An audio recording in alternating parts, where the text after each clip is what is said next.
You're watching BCTV, Branford's Community Access Station.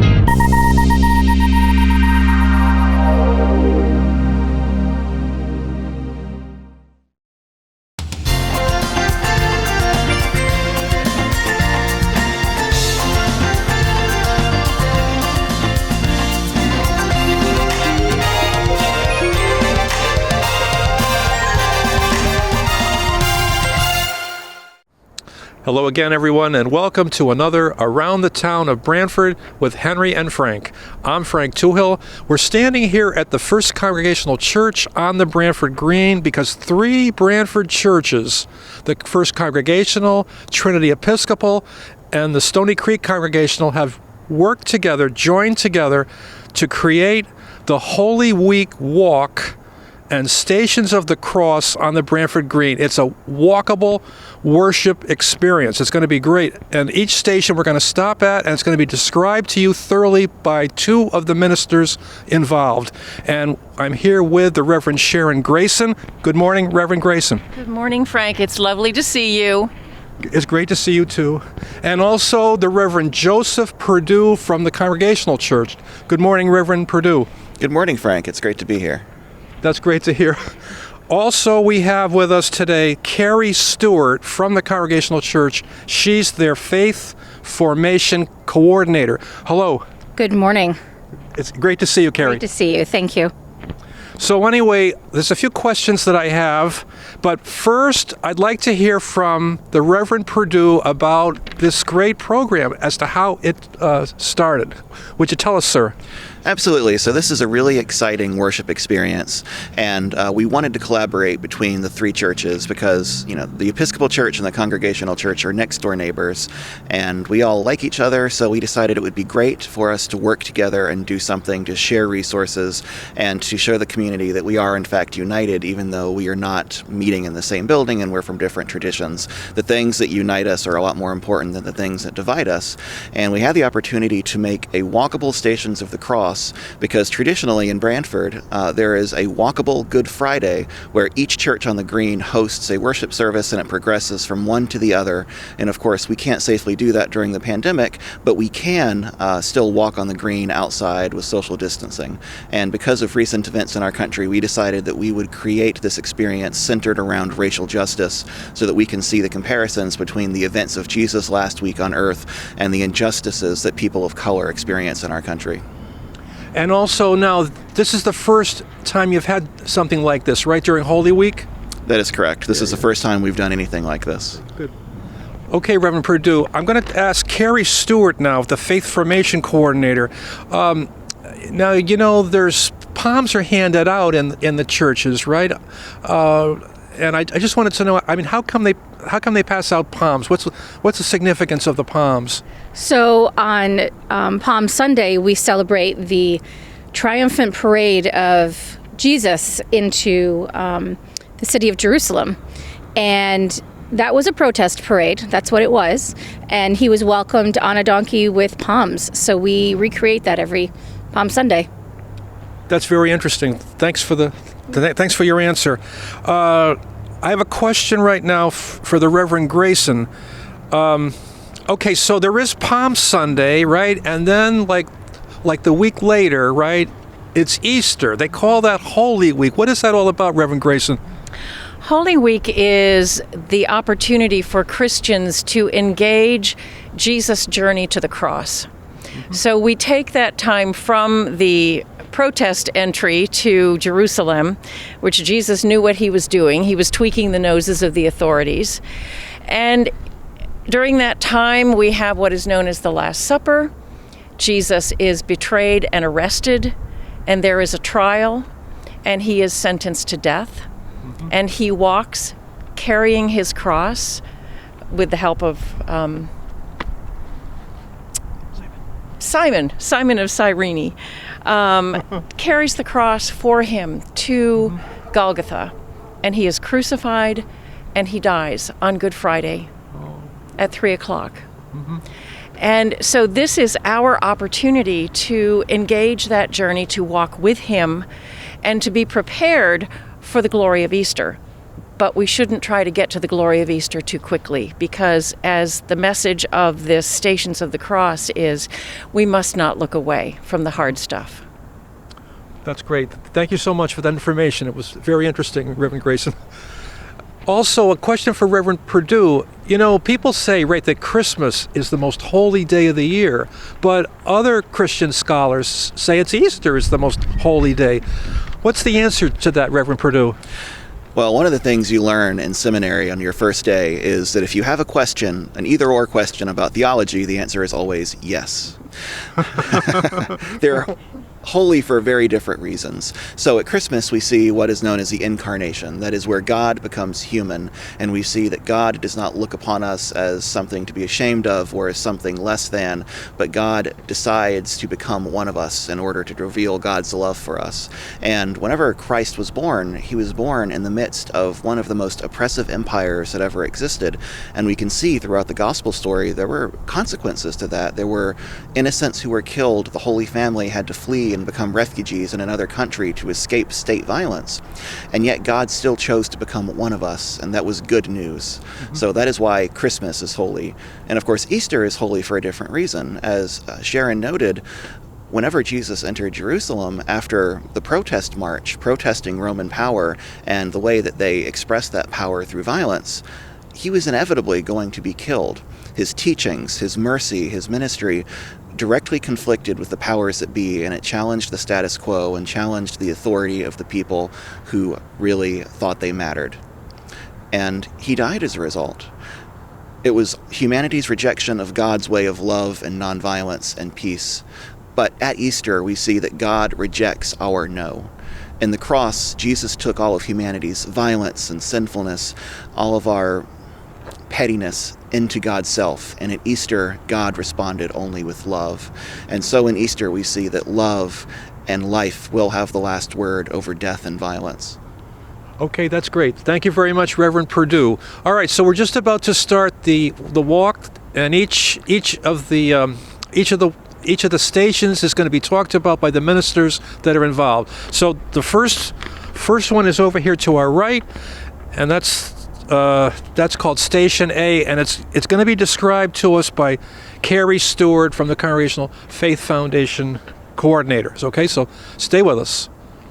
Okay, we're just about to go on to Station A here at the Holy Week Walk and Stations of the Cross on the Branford Green.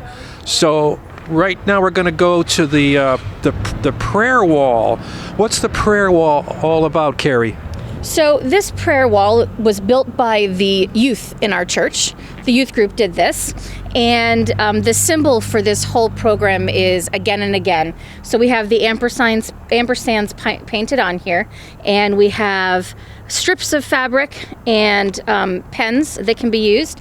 And the idea is to write your prayer and weave it into the wall, and the more prayers we have and the tighter woven they're together, the stronger they are. So this has been our project that we've had up for all of Lent.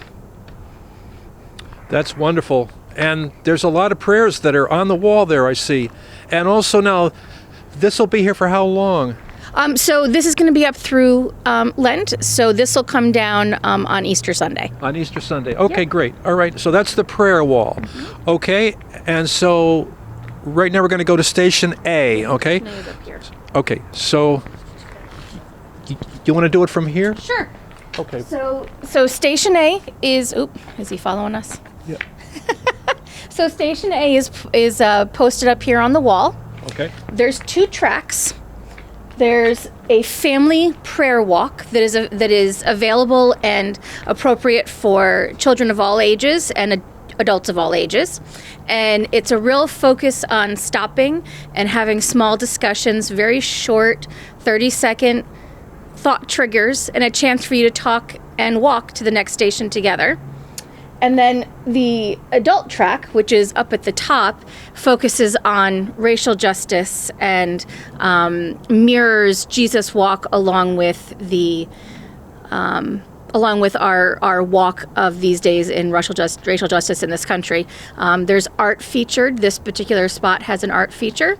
And on each single spot, all the text is written down, and then there's also a QR code should you choose to scan it and be able to listen to it as opposed to read it. Yes, and then the QR code, it's what? It's a thing that can be read by your telephone by or by your smartphone. Smart device. And it just takes you to the audio track automatically. Yeah. That's great you have that too. Yeah, it worked out quite well. Yes. Outstanding. All right, so that's Station A plus the prayer wall. And so we're going to Station B now at the Pilgrim Hall ramp. Yep. Stay with us. Okay, we're here for Station B. It's part of the Holy Week Walk and Stations of the Cross. I'm here with the Reverend Joseph Perdue, First Congregational Church. So, so this is Station B. What's this all about, Reverend? So, Station B is when we commemorate the denial of Jesus by St. Peter, who, when confronted with accusations that he was a follower of Jesus, denied that he knew who Jesus was, that he'd ever known him or had anything to do with him. And that's significant for a few reasons. First, Peter was the only follower of Christ that we know of who actually made the effort to follow Jesus and go to the trial.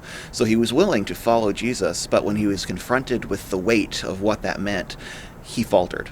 And of course, Peter knew that if he was associated with Jesus, he would likely be crucified alongside of him. But Jesus knew that.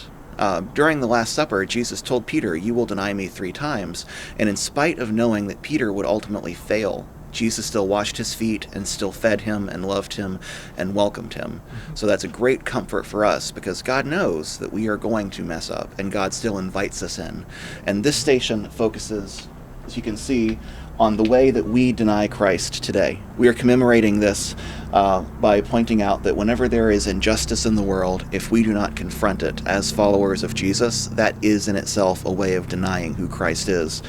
And we're focusing on several things here. You can see there are images of the Black Lives Matter protest, of people who are protesting hate against Asian women that we so recently saw in Atlanta. Because whenever we do not confront racial injustice or any other kind of injustice, that is denying the way of Christ. And as you can see on some of these, there are QR codes, and that includes so you have the readings printed out, but we also have music and readings that are recorded. So if anyone wants to watch, all they have to do is open their phone, open their camera, and scan. And you don't need anything special downloaded. You click the link, and it'll take you to SoundCloud, where you will have the reading. And that's it. That's terrific. Peter was sitting outside in the courtyard. A servant girl came to him. So it's all recorded, so you can actually listen to it as you go from station to station. That's correct. That's wonderful. That's terrific. All here for you on the Branford Green. Stay with us. We're going to Station C at the church sanctuary entrance next. Okay, we're here at Station C, right on the steps of the main sanctuary entrance, and Station C is entitled "Jesus is Judged by Pontius Pilate." And here's the Reverend Joseph Perdue from the First Congregational Church. So this station focuses on Jesus' trial in front of Pontius Pilate. And we know from the gospel accounts that this was a show trial. Jesus had previously been tried by the Sanhedrin, which was a religious court. And of course, they did not have the authority to sentence someone to death. Only Romans could do that. So after they brought in false witnesses against Jesus, they took Jesus to Pilate, and they requested that Pilate execute Jesus for his activities, which they considered to be criminal. And depending on what gospel you're reading, Pilate really didn't want to do that. And Pilate was not a nice person, so we can speculate about why. It was most likely he was just playing politics with the religious leaders. But ultimately, Pilate, admittedly, knowing that Jesus was not guilty of the crimes for which he was accused, sentenced him to die. And today, similar things happen across our country all the time. So this station commemorates the Innocence Project, which is an amazing nonprofit I highly recommend you support. You check out their website, just Google Innocence Project, and they are a nonprofit group of activists and attorneys and people who care, who review death sentences and life sentences, people who are convicted of crimes, and see if they claim innocence, to see if they really are innocent, and they work to overturn convictions where laws were broken, evidence was withheld, there was prosecutorial malice or false witnesses or anything like that, so that people who are sentenced to prison or to death unjustly can be set free. And we are highlighting several of the stories on the QR code, but we have 2 images here of people who were essentially saved by the Innocence Project. Kennedy Brewer served 15 years in prison, and George Allen served 30 years before he was exonerated of crimes he did not commit. So like Christ, many of people today suffer unjustly because of errors and malice. And as Christians, we should do everything we can to prevent that from happening. That's excellent. Those are great stories about those 2 people. Okay, thanks a lot. And now on to Station D, which is down at the church sign. So stay with us as Around the Town of Branford with Henry and Frank continues.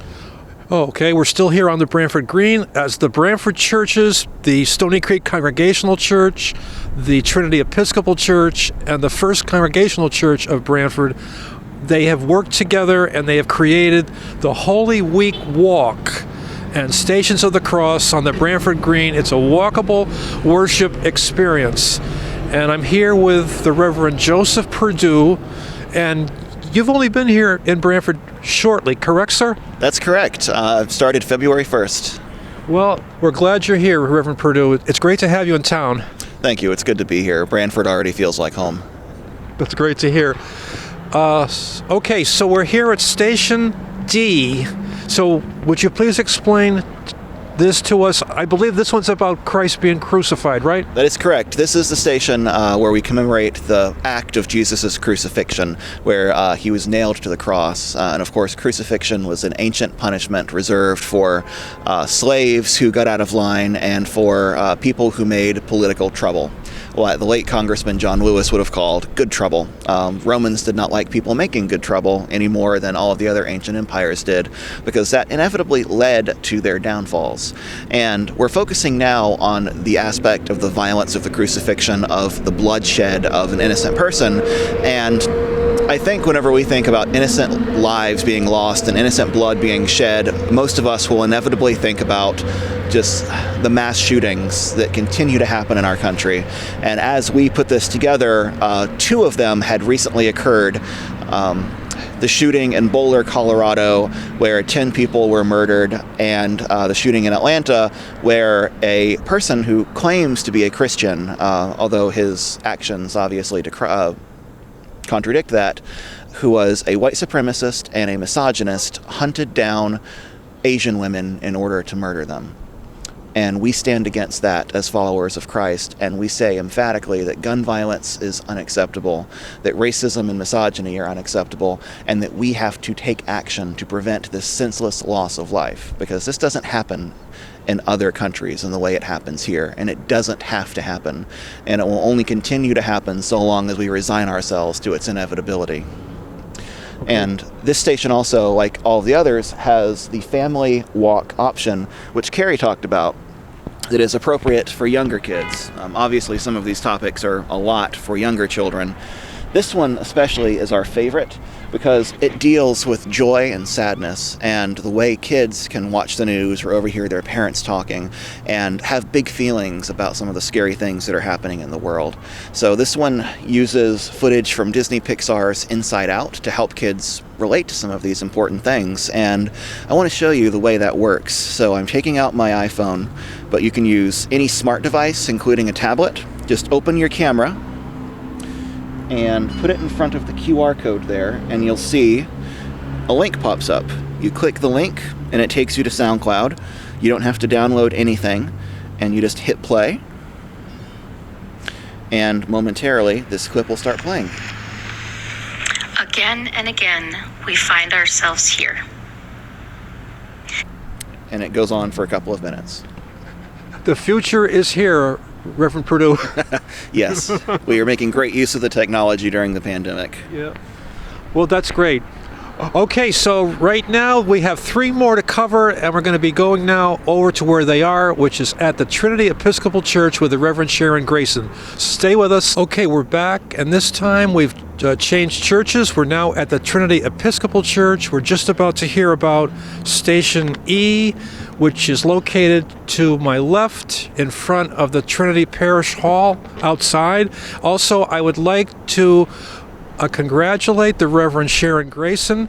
She has just completed 10 years of service, Christian service here on the Branford Green at Trinity Episcopal. We're so glad that you are, that you've been with us for 10 years, Reverend. Thank you. It actually accounts for half of my ordained ministry. I've now been ordained over 20 years, and now I've spent half of it here. So it's a marvelous place and a great place to be in ministry. So, and to be right in the heart of a community like Branford, as where Trinity sits here, right on the green, one of the most visible, iconic buildings in town, and so that gives us a great base from which to do our ministry. That's true. That's true, Reverend Grayson. But it really, it's great to have you in Branford. Thank you very much. Thank you. Well, I'm particularly pleased with this, with Joe as a brand new colleague. I may have been here 10 years. I think he's been here about 10 weeks, and so for his youth and creativity and tech ability to bring us this very innovative Stations of the Cross when we couldn't be doing our normal Good Friday activities. This was really a marvelous thing, and he just kind of hit the ground running with this. So the first station we have here, which we've tied our tables down because we didn't want them to take flight during all of the winds we've been having. This represents a moment after Jesus has been crucified, and the abuse that he had experienced, the flogging and the torture that he had received, and then to be crucified, was amplified by people mocking him. The religious leaders of the day came by and mocked him, and there were 2 criminals who had been crucified on either side of him, and one of them also starts mocking him. Seems like a rather cheeky thing to do. But the other one says, wait a minute, what are you talking about? He's innocent. We're at least getting what we deserve. And he looks at Jesus and says, Jesus, remember me when you come into your kingdom. And Jesus loves him. And so this incredible moment of compassion for another's suffering when Jesus is half dead himself is one more example of the ministry that Jesus brings to us. In the midst of harassment and taunting, he remains compassionate and gracious. What we have here are 2 mirrors for people to pick up and ask themselves. You can't pick them up. They're probably frozen to the table at this point. Yes, there we go. The point of the mirrors is to look and see, who am I in this moment? That's the purpose of Holy Week, is for us to engage and ask ourselves, as Peter denied him, would I do that? Would I be brave enough to say, yes, I'm one of his followers? Would I give in to the crowd and shout for his crucifixion? Would I be one mocking him? So that's what the mirrors are for here. Oh, that's great. That's really interesting. Wonderful. That's great. Okay, so all right, we just heard that was Station E, and we're going to hear from the Reverend Grayson some more at Station F. Right over there. Right, so stay with us on this happens to be Good Friday 2021. Okay, we're here at Station F. I just stated that today is Good Friday 2021. It's also cold Good Friday.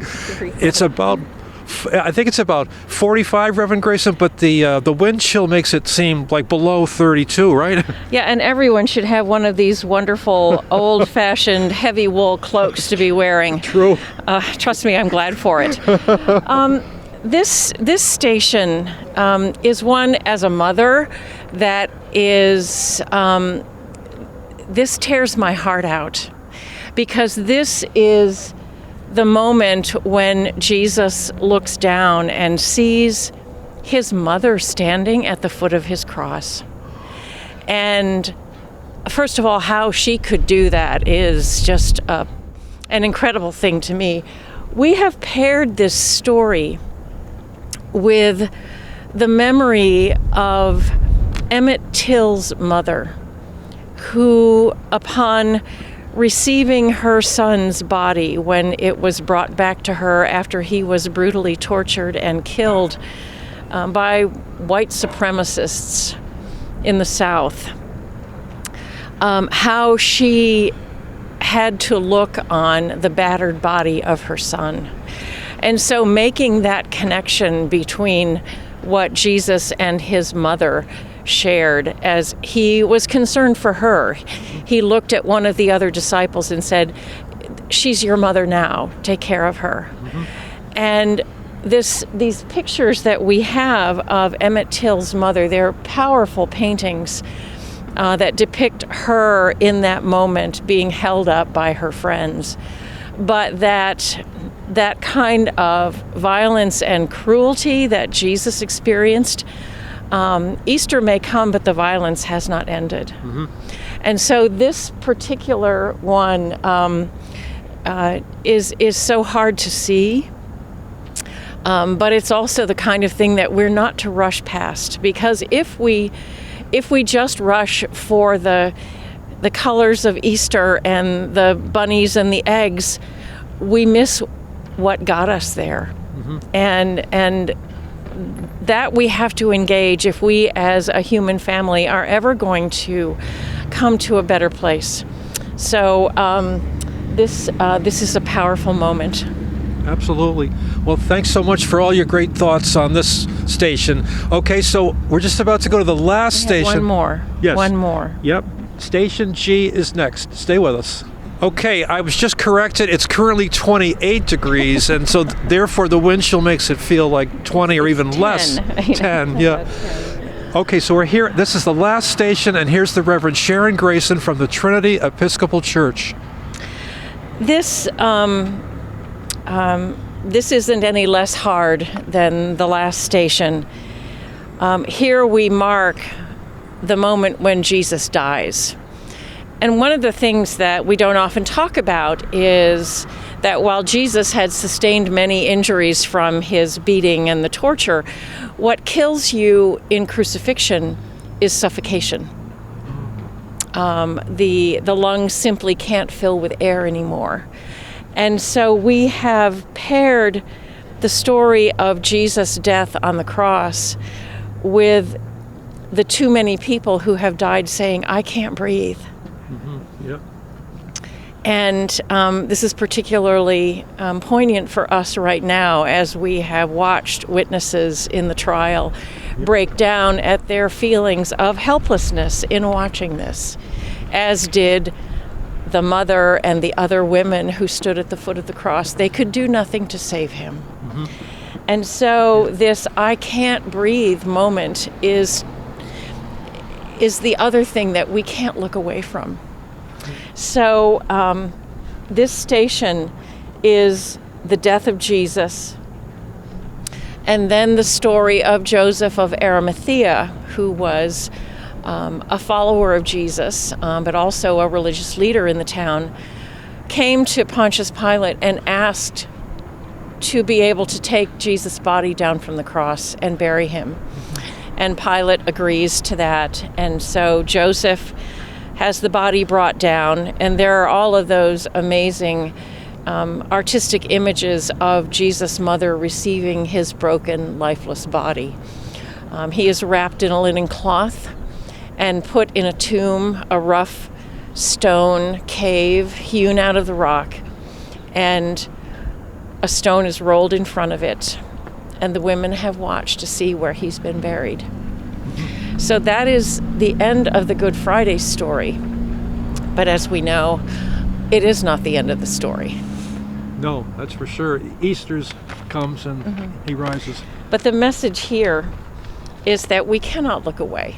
We just can't. If we are committed to being Christians, to make it through this Holy Week, to walk with Jesus, and enter into what we call the Passion, that we may be strengthened by that to continue His work in the world. Yeah, that's great.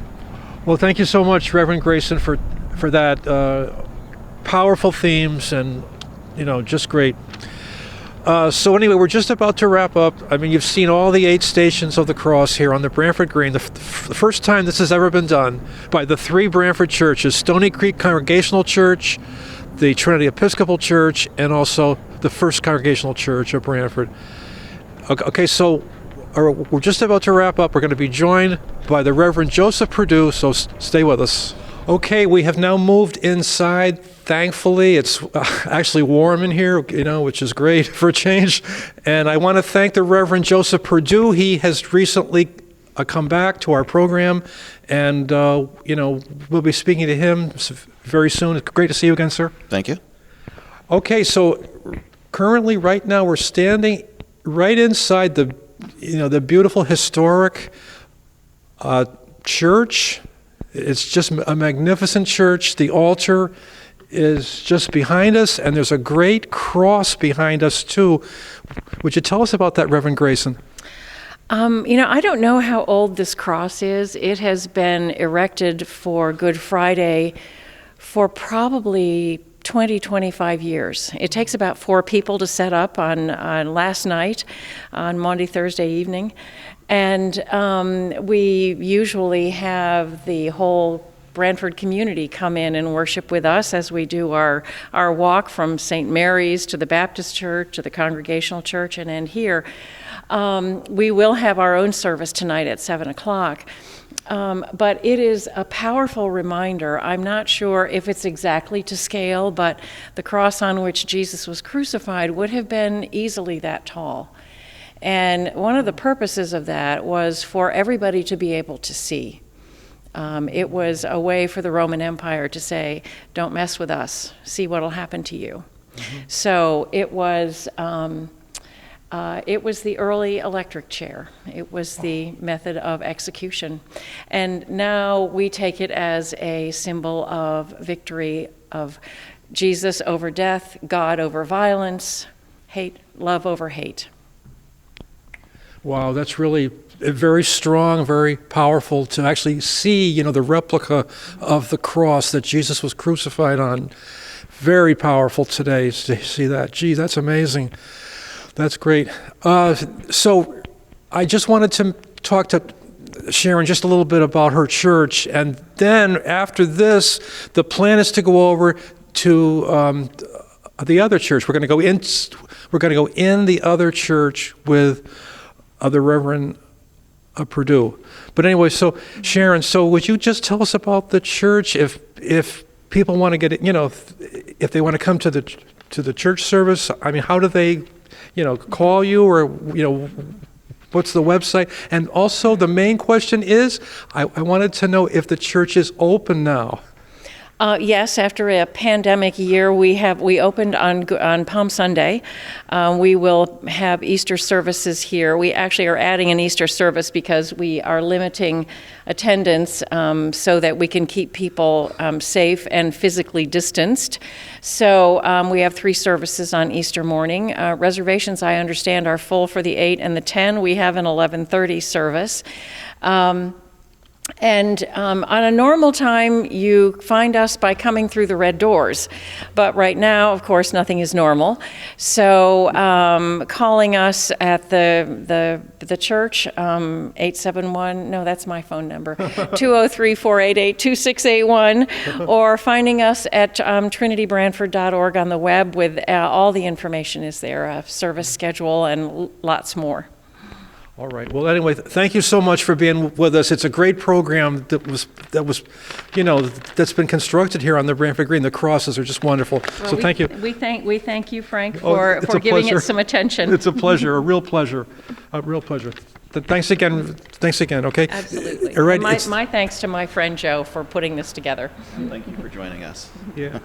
All right. So stay with us. We're just about to go over to the First Congregational Church inside. Stay with us.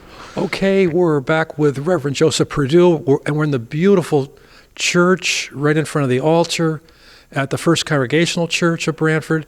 You can see all the beautiful flowers that they have for Easter and all the ampersands. What's that all about, Reverend Perdue? So during the season of Lent, which precedes Easter, our focus has been on the theme of again and again, that no matter what happens, no matter if we fail, no matter if, horrible things happen in our lives, that God comes to us again and again, that God chooses us, God embraces us, and God loves us again and again and again. So each Sunday during Lent, we've added a new ampersand, and we are really fortunate to have some amazing artists who did all of this by hand. Oh, it's magnificent, just beautiful. That's a great theme, and that's really something. Thank you. Yeah. Okay, so now at this time, right, as far as the church goes, because of the pandemic, up to this point, it's been closed, right? That is correct. So we recently voted to open the building. So the church is now open, and worship services are scheduled to begin on May 2nd. Okay. So we will have social distancing, of course, mask mandates, and all the necessary safety precautions, and we will be taking reservations online and through the church office if anyone would like to attend.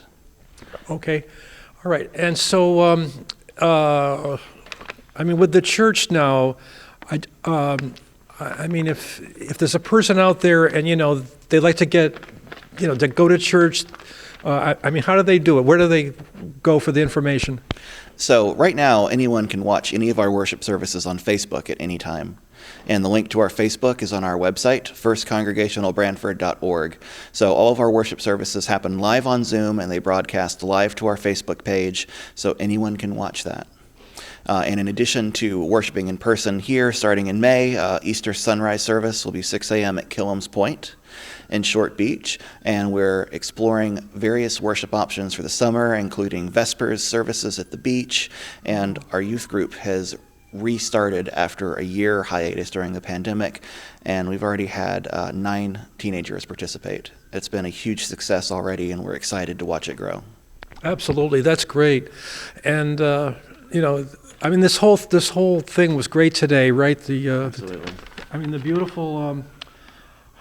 It just came out terrific. So, thank you very much, Reverend Perdue. Thank you for coming. We're so excited to share this with the community. Yeah, absolutely. Also, I'd like to thank Carrie Stewart. She was with us earlier. She's here at this church, Congregational Church. She's the Faith Formation coordinator. Also, this whole walk today with the Stations of the Cross, it was the 3 Branford churches. It was the first church, of course, was right. It was the first church was the one in Stony Creek with the Reverend Hill, and then so that was one church, and then also the other 2 churches were the this church, the First Congregational Church of Branford, as well as the Trinity Church. So all 3 churches worked together on this and it came out great. So that's it, and thank you all for being with us. Okay, I'm Frank Tuhill, and stay with us on this channel for some upcoming programs. So until next time, goodbye.